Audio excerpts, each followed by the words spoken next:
또다시 법정 기한을 넘겼습니다. 정부 세종청사에서 열린 최저임금위원회 제9차 전원회의 얘긴데요.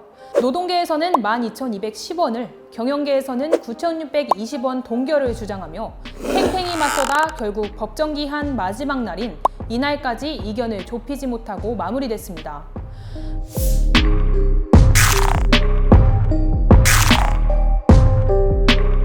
노동계는 폭등한 물가로 인한 실질임금 저하 등을 이유로, 경영계는 중소기업과 소상공인의 임금 지급 능력 부족을 이유로 각자의 입장을 굽히지 않았는데요. 과연 이 대치 언제까지 계속될까요? 오늘의 키워드샵 최저임금과 평행선입니다. 역대 총 35회의 최저임금위원회 심의 중 법정 기한이 지켜진 횟수는 9차례.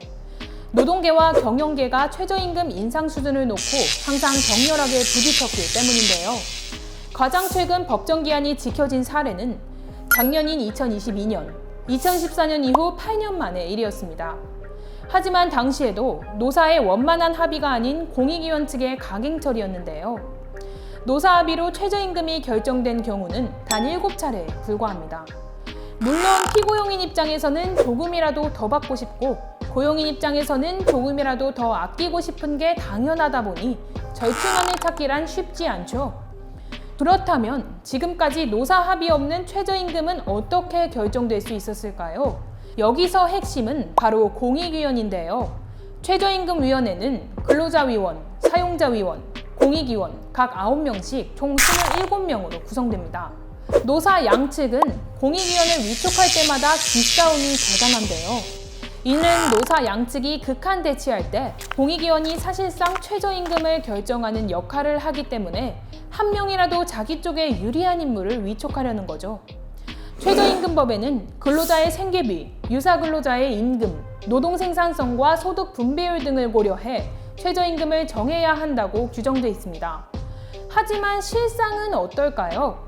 정권의 성격과 정치적 분위기, 경제 상황, 최저임금위원회 공익위원들의 성향 등에 의한 최저임금 결정만 존재할 뿐 명확한 산정 기준은 존재하지 않습니다. 그렇다 보니 노동계와 경영계는 단지 자신들의 입장을 담은 일방통행식의 안을 제시해왔고, 그 격차는 계속 평행선을 그려온 것이죠. 노사가 제시한 2024년 최저임금, 노동계 12,210원, 경영계 9,620원 동결.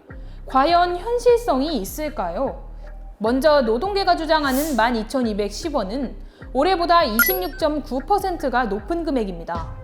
역대 최대 인상폭인 1991년 18.8%보다도 무려 8.1%가 높은 수치인데요. 우리는 급격한 최저임금 인상이 얼마나 많은 후유증을 동반하는지 경험한 바가 있습니다. 2018년 최저임금 만원 시대를 공약한 문재인 정부가 소득주도 성장이라는 명분 아래 집권 첫해 최저임금을 16.4%, 이듬해인 2019년 10.9% 인상을 강행했습니다. 2년간 무려 30% 가까운 인상률을 기록한 건데요. 그 결과는 어땠을까요? 급격한 최저임금 인상을 감당하지 못한 소규모 자영업자들이 직원들을 줄이거나 고용시간을 단축하는 방식으로 인력 감축에 나섰고, 덩달아 신규 채용도 급격하게 줄면서 2020년 취업률이 역대 최저치로 추락했죠. 그 여파로 2020년과 2021년 최저임금 인상률은 2.9%, 1.5%로 역대 최저였습니다. 노동계는 이러한 경험을 또 반복하고 싶은 걸까요? 그렇다면 경영계의 요구 아닌 동결은 어떨까요? 우리나라 최저임금은 1989년 제도 도입 후 단 한 차례의 동결이나 하락 없이 꾸준히 우상향해왔습니다. 모두가 어려웠던 IMF 당시에도, 전 세계가 힘들었던 세계 금융위기 때도, 코로나19로 인한 세계 경제 침체 때까지 적게는 1.5%, 많게는 2.8%까지 올랐습니다. 그런데 경영계가 동결을 주장하는 지금, IMF, 세계 금융위기, 코로나19 팬데믹보다 더 절박한 이유가 있는 걸까요? 노동계와 경영계가 각각 제시한 금액이 아무리 협상용이라 하더라도 도저히 수용할 수 없는 제안을 계속해서 주장한다면 갈등의 골은 더욱 깊어질 수밖에 없겠죠. 지난 2년간 최저임금은 노사의 갈등 속에 합의점을 도출하지 못하고 공익위원회 경제성장률 전망치에 소비자 물가 상승률 전망치를 더한 뒤 취업자 증가율 전망치를 뺀 수치를 적용해 결정했습니다. 노사 모두 근거 없는 산식이라며 반발했지만 올해도 노사 간 합의점을 도출하지 못하면 공익위원들은 또 이 같은 방식을 적용하겠죠. 그렇다면 2024년도 최저임금 인상률은 4.74%, 금액으로는 1,076원이 됩니다. 현실적으로 노동계의 12,210원, 경영계의 9,620원 동결이 아닌 최저임금 만원 시대가 도래하느냐 마느냐의 문제가 아닐까 싶은데요.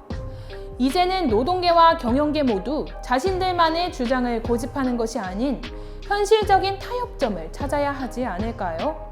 또 정부와 국회는 국민적 합의를 통해 노동계와 경영계 모두 납득할 수 있는 최저임금 산출 방식을 마련하고 최저임금이 예측 가능한 시스템이 되도록 제도 개선에 나서야 할 때가 아닌가 싶습니다.